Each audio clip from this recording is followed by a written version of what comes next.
In this lesson, we're going to talk about 3 ways to compare fractions. The first way is actually the most common way. It's something we've been working on in class already, and that is to compare using common denominators.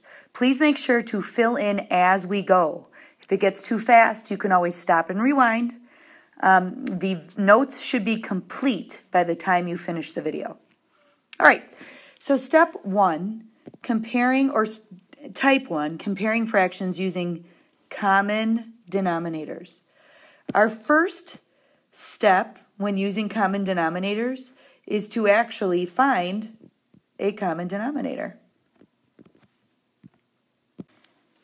Now we know the denominator is the bottom number of the fraction.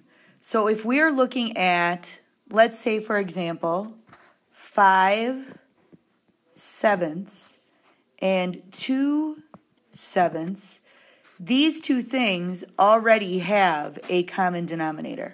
7 is their common denominator. What you're doing is finding one if they don't have one already. After you've found a common denominator, then what you can do is compare the numerators.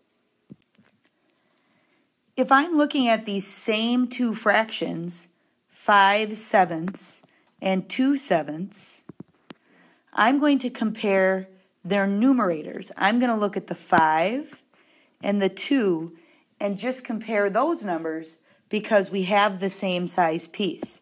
Remember, 5/7 is 5 1/7 pieces and 2/7 is 2 1/7 pieces. So I can just compare 5 is greater than 2.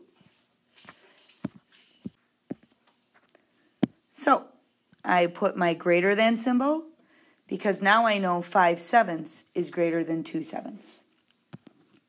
Let's do a couple examples. I would like you to try the example first on your own and then compare your answers. My first example is going to be 4/6 compared to 3/4. Pause the video, try it on your own, and then come back and see how you did. Okay, welcome back. The first step is to find a common denominator. Well, we know that a common denominator can always be found by multiplying the two denominators together. So if I take 6 times 4, I know that that answer is 24. So I can use 24 as my common denominator. So what I have to look at now is I have to change 4/6 to something over 24. 6 times 4 is 24, so I'm going to multiply this fraction times 4 over 4. I know 6 times 4 is 24, so I multiply my numerators. 4 times 4 is 16. I look at the other fraction, 3/4. 4 times 6 is 24, so I have to multiply it by 6 over 6. 4 times 6 is 24, so I have to do 3 times 6, which is 18. So now what I'm actually comparing is 16/24 and 18/24. I have 16 1/24 size pieces and 18 1/24 size pieces. Looking at the numerators, 16 is less than 18, which means 4/6 is less than 3/4. In this case, we found the common denominator by multiplying the two numerators together. You could have also found the lowest common denominator by using multiples of your larger denominator, 6, and going until you find a number that 4 also goes into. So I could have done 6, 12, and actually stopped right there because 4 goes into 12. So I could have used 12 as my common denominator. The answer still would have been the same. 4/6 would be less than 3/4. All right, let's try another one. You're going to do this again for me. Let's do 7/12 compared to 3/8. Go ahead, try it out. Come back when you're ready. All right, I think that we could use 12 times 8 for our common denominator. 12 times 8 is 96. I could use that. But at the same time, I think it's important for us to get used to using the lowest common denominator. So what I'm going to do is I'm going to count by 12s until I run into something that 8 goes into. I have 12, I have 24, and I realize again, 8 goes into 24. So I'm going to use my lowest common denominator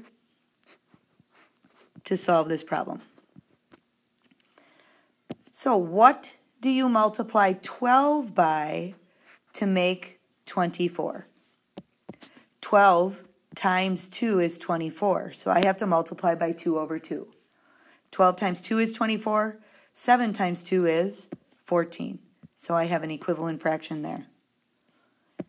What do I multiply 8 by to get 24? Well, 8 times 3 is 24. So I'm going to multiply the whole fraction times 3 over 3. 8 times 3 is 24, and 3 times 3 is 9. Now I can compare these two fractions. I know that 14 1/24 pieces is going to be greater than 9 1/24 pieces. So that means that 7/12 is greater than 3/8. If I'm going to be completely honest with you, finding common denominators is my favorite way to compare and order fractions. It is consistent, it always works, and it's a strategy that doesn't change. So it's one that I like to use the most. There are other ways to compare fractions.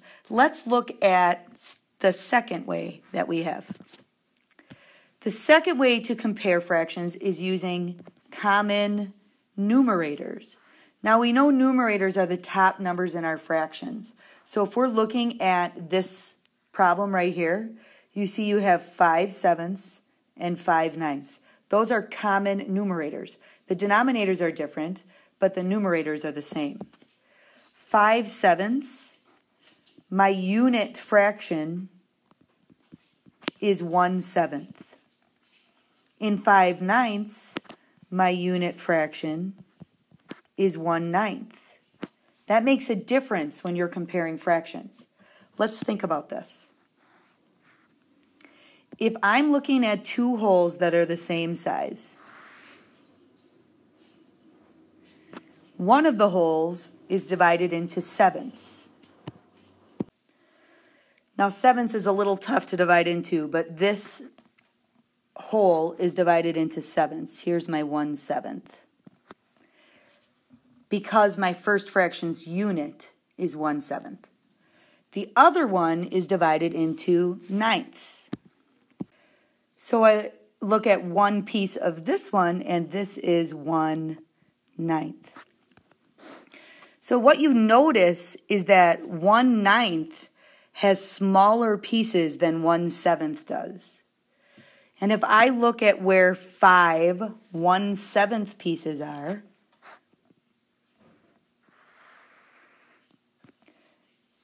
it goes here, 1, 2, 3, 4, 5 1/7 pieces, and 5 1/9 pieces are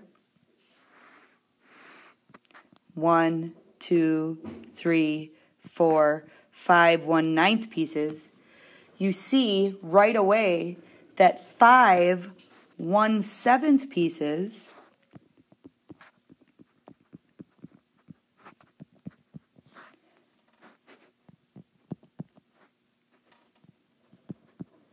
is more than 5 1/9 size pieces.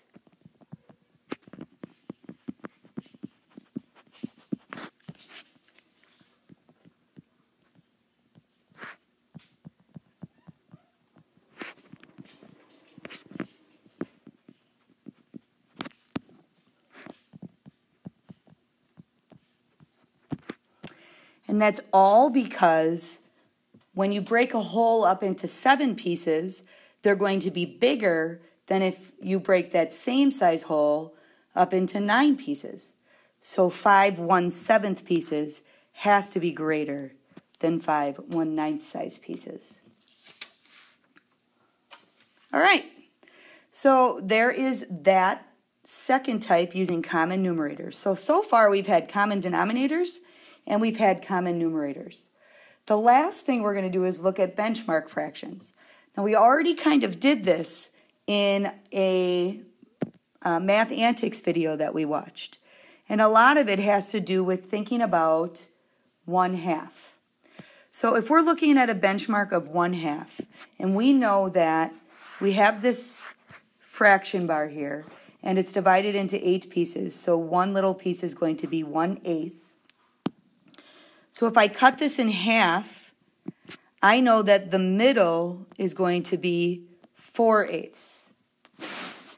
If I go to the right of that, this will be 5/8, then 6/8, then 7/8.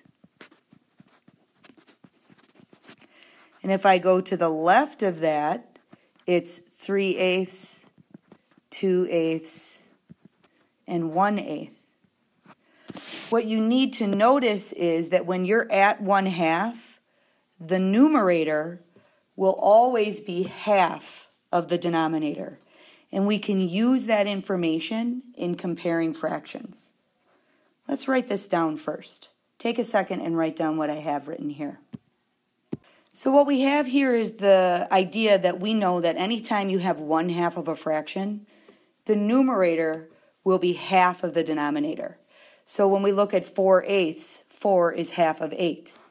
As the numbers get bigger, the numerators become more than half of the denominator.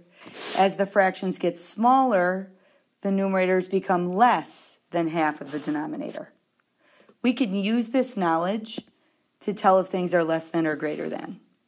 So, for example, if I have 5/8 compared to 2/7, I can look at this fraction and I know that 5/8 is greater than 1/2. That's the symbol for more. And I know that 2/7 is less than 1/2. Okay, that's the symbol for less. I know it's less than 1/2 because half of 7 is 3.5 and 2 is less than 3.5. So having that knowledge, since 5/8 is more than 1/2 and 2/7 is less than 1/2, I know right away that 5/8 is greater than 2/7. Now you know how I am about showing work. So to show the work and to prove that you understand this, this is what you have to show me. You have to show me that you are using the idea that one of the fractions is greater and one of the fractions is less. Okay? We can also compare to a benchmark of 1. This is still, again, 1/8 of a fraction. And we know that when you get 1 whole, that's 8/8 of a fraction. We want to start thinking about the numbers prior to it. This is 7/8, but what you need to know about that is 7/8 is 1/8 away from 1.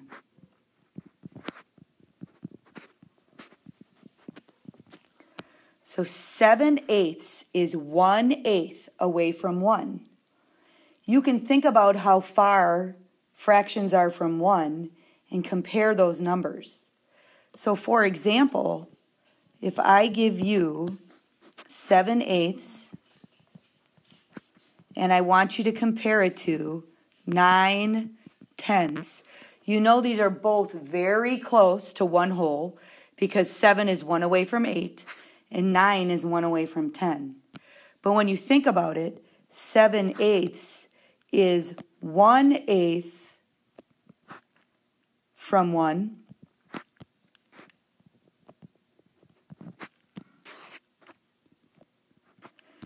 And 9/10 is 1/10 from 1.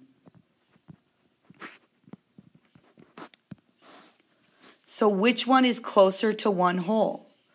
Well, 1/8 is bigger than 1/10. So 1/10 would take you closer to 1, which means it's a bigger fraction. So 7/8 is less than 9/10. That's kind of abstract, and we don't really use that one all that much. But it is good knowledge to have and to think about when you're talking about benchmarks. Let's do a couple examples. If I give you 6/10 and I want you to compare it to 2/5. Now you could always find a common denominator. 10 and 5 both go into 20. You could use 20 as your common denominator and solve it from there.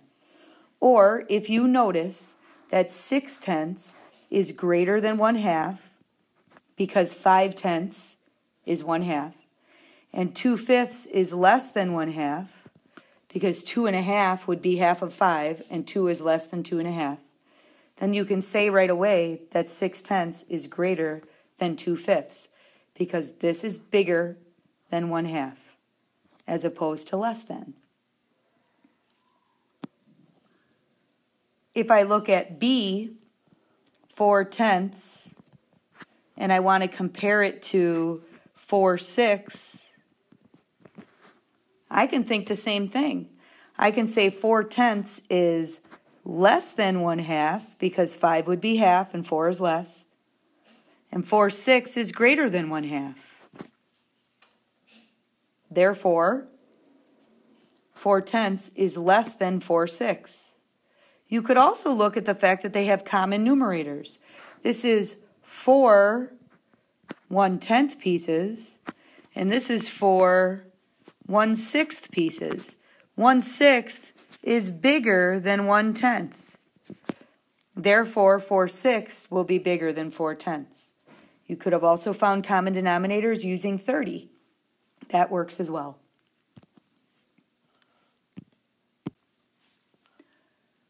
Okay, so the last thing we're going to do is order fractions.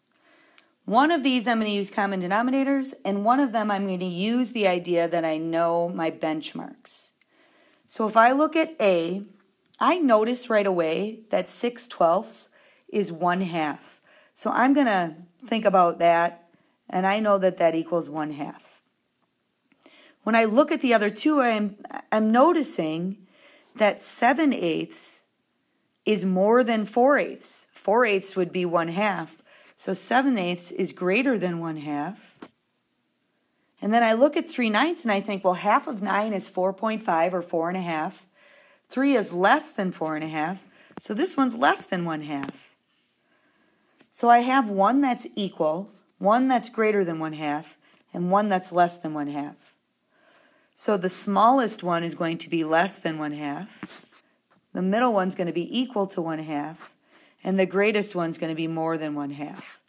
This is what you have to show your work when you're doing these problems. The answer then would be 3/9, 6/12, 7/8. I go back to the original fraction and write them in order from least to greatest. Now in B, when I look at B, I could probably do the same thing. I have a half, 1/4 is less than 1/2, 2/3 is greater than 1/2. I can do the same thing. But I do want you to see how this works finding common denominators. If I start with 6, my smallest number, my largest denominator, and I count by 6s. 6, 12, so I'm looking at that, and right away, 4 goes into 12 and 3 goes into 12. So I can use 12 as my common denominator. All right, let's start with 3/6. 6 times 2 is 12, so I'm going to multiply that by 2 over 2. 3 times 2 is 6. I have a fraction that equals 6/12. I have 1/4. 4 times 3 is 12, so I'm going to multiply by 3 over 3. 1 times 3 is 3. Remember, when you change your denominator, you have to change your numerator. In the last one, 3 times 4 is 12. So I'm going to multiply by 4 over 4. 3 times 4 is 12, and 2 times 4 is 8. Now I can see these problems. 3/12 is my smallest. 6/12 is my next smallest. And 8/12 is my largest. So I'm going to write my answer off to the side. I'm going to squeeze it in the middle here. 3/12 came from 1/4. 6/12 came from 3/6. And 8/12 came from 2/3. Least to greatest, 1/4, 3/6, and then 2/3. Okay, you're going to try this on your own now. You have to show your work. So make sure as you're completing the worksheet that you show the work on the front where you're comparing and the back when you're ordering. Either you're showing something's greater or less than 1/2, you're showing a common denominator, or you're showing the comparison between the numerators. Good luck. I know you're going to do great.